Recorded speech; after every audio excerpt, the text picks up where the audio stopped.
नमस्कार साथियों, education the only way to success channel में मैं फिर से आपका स्वागत करता हूं।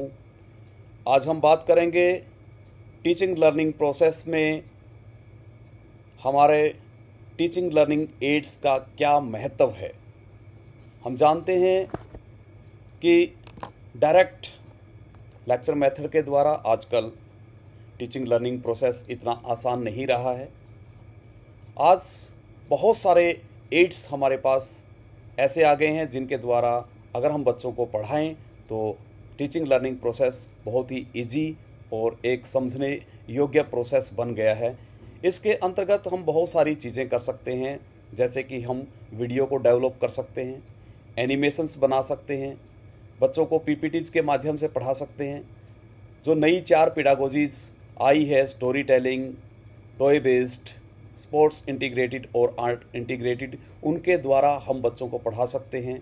और मॉडल एग्जीबिशन के द्वारा भी हम जो है बच्चों की टीचिंग लर्निंग प्रोसेस में हेल्प कर सकते हैं। तो आज मैं मेरे एक छात्र के द्वारा मेरी गाइडेंस में बनाया गया एक मॉडल जो कि वेस्ट मैनेजमेंट के ऊपर था, जो मास्टर उज्जवल कुमार सिंह ने बनाया था 2018 में, और वह मॉडल नेशनल लेवल पर सेकंड रहा और उसके बाद उसका चयन जो है एनसीईआरटी के लिए हुआ। अनफॉर्चुनेटली उस बार जो है वो साइंस एग्जीबिशन नहीं हो पाया इलेक्शन की वजह से, लेकिन वो एक बहुत बेहतरीन मॉडल था और जिसका वीडियोस मैं आपको दिखाने जा रहा हूँ। मैनेजमेंट में जैसा कि हम सभी जानते हैं कि वेस्ट मैनेजमेंट वर्ल्ड में एक सोशल इशू है, पर लेकिन फॉरेन कंट्रीज के पास क्या है, इसका मैनेजमेंट है। इंडिया के पास क्या है, इसका मैनेजमेंट नहीं है। और मेरे मॉडल का उद्देश्य यही है कि हम जो है वेस्ट मैनेजमेंट कैसे कर सकते हैं नेचुरली। तो मैं इस मॉडल को जो है 6 सेक्शन में डिवाइड किया गया है। सबसे पहले मैं आपको बताना चाहूंगा, यहाँ पे सेटलमेंट एरिया आपको दिखाई दे रहा होगा। ये एक आदर्श गांव है। यहाँ के लोग क्या करते हैं, जो वेस्ट है उसका प्रॉपर मैनेजमेंट करते हैं। वो मैनेजमेंट कैसे करते हैं, उसमें सबसे पहली प्रॉब्लम हमारे पास आती है, वो है सेग्रीगेशन की। यहाँ पे ये आदर्श इसीलिए है क्योंकि ये जो एरिया है, यहाँ का जो पॉपुलेटेड एरिया है, यहाँ के लोग जो है सेग्रीगेशन करते हैं प्रॉपर। डिफरेंट यहाँ पे आपको दिखाई दे रहा होगा, यहाँ पे डिफरेंट तरह के डस्टबिन है। जो सॉलिड वेस्ट है उनका इजीली सेग्रीगेशन हो जाता है, और जो लिक्विड वेस्ट है, जो लिक्विड के साथ मिक्स हो गया है, वो वेस्ट अंडरग्राउंड के थ्रू जो है यहाँ पे आपको दिखाई दे रहा होगा वेस्ट वाटर ट्रीटमेंट प्लांट यहाँ पे आ जाता है, यहाँ पे कंट्रोल पैनल के पास। अब मैं आपको यहाँ पे बताना चाहूंगा, ये जो सेटलमेंट एरिया है, यहाँ से सेग्रीगेशन के बाद ये जो सॉलिड वेस्ट होता है, ऑर्गेनिक वेस्ट, वो जाता है हमारे पास यहाँ डंपिंग एरिया के पास। अब मैं आपको बताना चाहूंगा डंपिंग एरिया क्या है। डंपिंग एरिया एक एरिया बनाया जाता है, वहां पे जो ऑर्गेनिक वेस्ट है उसे 2 और 4 मंथ्स के लिए मिट्टी के नीचे दबा दिया जाता है। उसपे होता क्या है, अर्थवॉर्म और कुछ तरह के ऑर्गेनिज्म एक्ट करके उसे कंपोज में कन्वर्ट कर देते हैं। इसका यूज कहाँ होता है, एप्लीकेशन में, ये ऑर्गेनिक फार्मिंग, इन सब में यूज होता है। अब मैं आपको यहाँ पे दिखाना चाहूंगा एनिमल हस्बेंड्री एरिया। इस कॉर्नर में एनिमल हस्बेंड्री, जो भी एनिमल से निकला हुआ वेस्ट क्या है, काउ डंग। ये जो काउ डंग है वो यहाँ पे बायोगैस प्लांट दिखाई दे रहा होगा आपको, बायोगैस प्लांट में आएगा, और इससे जो बायोगैस प्रोड्यूस होगी वो यहाँ पे इस एरिया में आएगी।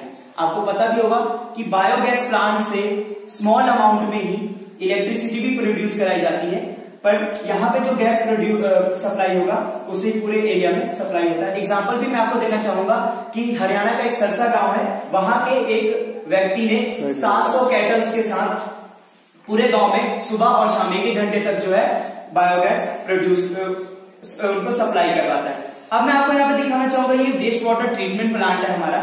इनके सारे प्रोसेसेस एंड प्रिंसिपल आपको बताना चाहूंगा। सबसे पहले ये कंट्रोल पैनल है। यहां से ये आपको पॉइंट दिखाई दे रहा होगा कलेक्टर।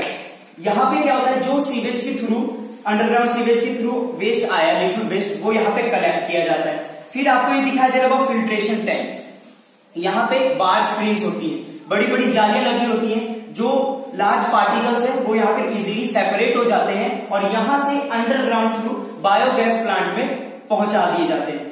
फिर आपको यहाँ पे दिखाई दे रहा होगा सेगमेंटेशन टैंक। ये segmentation tank and grid tank, ये दोनों का प्रिंसिपल सेम है। मास में डिफरेंस होने की वजह से जब पार्टिकल्स सेपरेट हो जाते हैं इन दोनों टैंक में ये होते हैं। उसके बाद जो फर्दर यहाँ पे सेंट्रीफ्यूगेशन टैंक है, एजिटेटर, रोटेटर इतने लार्ज हाई स्पीड से रोटेट करता है कि यहाँ पे जो बचे हुए फर्दर पार्टिकल्स हैं वो यहाँ पे सेपरेट हो जाते हैं। मैं आपको एक और चीज बताना चाहूंगा, यहाँ पे सेगमेंटेशन टैंक और ग्रिड टैंक दोनों का प्रिंसिपल सेम है, बट यहाँ पे सेगमेंटेशन टैंक में जो पार्टिकल सेपरेट नहीं हो पाए वो यहाँ पे ग्रिड टैंक में वो भी सेपरेट हो जाते हैं मास के वेरिएशन की वजह से। अब मैं आपको बताना चाहूंगा यहाँ पे एरेशन टैंक। इस एरेशन टैंक में हम सिंपली वर्ड से समझ सकते हैं एयर, यहाँ पे एयर सप्लाई की जाती है। अब इस एयर में क्या हो सकता है, कई बेनिफिशियल माइक्रो ऑर्गेनिज्म होते हैं, उन्हें हम फ्लूइड कहते हैं। वो माइक्रो ऑर्गेनिज्म यहाँ पे ग्रो करेंगे और उसे डिकम्पोज कर देंगे जो भी वेस्ट होगा। अब यहाँ पे हम क्या करते हैं, क्लोरीन ऐड करते हैं। जो माइक्रो ऑर्गेनिज्म यहाँ पे ग्रो हुए थे, जिन्होंने इसे डिकम्पोज कर दिया था, वो माइक्रो ऑर्गेनिज्म को यहाँ पे क्लोरीन के एडिशन के थ्रू किल कर दिया जाता है और हमारे पास जो है क्लीन वाटर आ जाता है। और यही वाटर, इसकी एप्लीकेशन यही है कि ये वाटर फिर फर्दर सप्लाई करा दिया जाता है इस सेटलमेंट एरिया में। अब मैं आपको यहाँ पे बताना चाहूंगा ऑर्गेनिक फार्मिंग, एग्रीकल्चर एरिया हमारे इसमें है। इसमें क्या होता है, जो यहाँ पे मैन्योर बना उस मैन्योर का ऑर्गेनिक फार्मिंग में यूज होता है। इस प्रोसेस में टाइम टेकिंग होता है, कॉस्टली भी होता है, बट ये हाई क्वालिटी और प्रोडक्ट की हाई क्वांटिटी होती है, इसलिए ये हमारे लिए बेनिफिशियल है और हमें ये करनी चाहिए। फ्रेंड्स, मैं आपको ये बताना चाहूंगा इस चार्ट के through methods of waste management. हम रिसाइकल कर सकते हैं। रिसाइकल मीन रीशेप, जैसे प्लास्टिक है उन्हें नया नया शेप देके हम बार बार यूज कर सकते हैं। ये कंपोजिंग, हम उनका कंपोज बना के भी इसे यूज कर सकते हैं, जैसा कि मैंने आपको बता दिया इस डंपिंग एरिया में। लैंडफिल्स, हम सेम मैंने आपको बताया अभी डंपिंग एरिया में कि हम उन्हें डंप करके उसका फिर मैन्योर में उसे कन्वर्ट करके यूज कर सकते हैं। फिर मैं आपको यहाँ पे बताना चाहूंगा कुछ वेस्ट को हम बर्न नहीं कर सकते, बट आप ये सोच रहे होंगे कि बर्न करने से कार्बन डाइऑक्साइड गैस रिलीज होती है, तो उसका भी हमारे पास मैनेजमेंट है। वो होता है इलेक्ट्रोस्टैटिक प्रेसिपिटेटर। आपको वर्ड से पता चलता होगा कि प्रेसिपिटेटर का मीनिंग क्या होता है। प्रेसिपिटेटर जैसे कार्बन डाइऑक्साइड है, इसके कार्बन और ऑक्सीजन दोनों मॉलिक्यूल जो सेपरेट हो जाते हैं, आयनाइज्ड हो जाते हैं और वो प्रेसिपिटेट में कन्वर्ट हो जाते हैं। फिर यहाँ पे आपको दिखाई दे रहा होगा अंडरग्राउंड सीवेज। अंडरग्राउंड सीवेज से मुझे आपको यही बताना था कि ये जो सेटलमेंट एरिया है,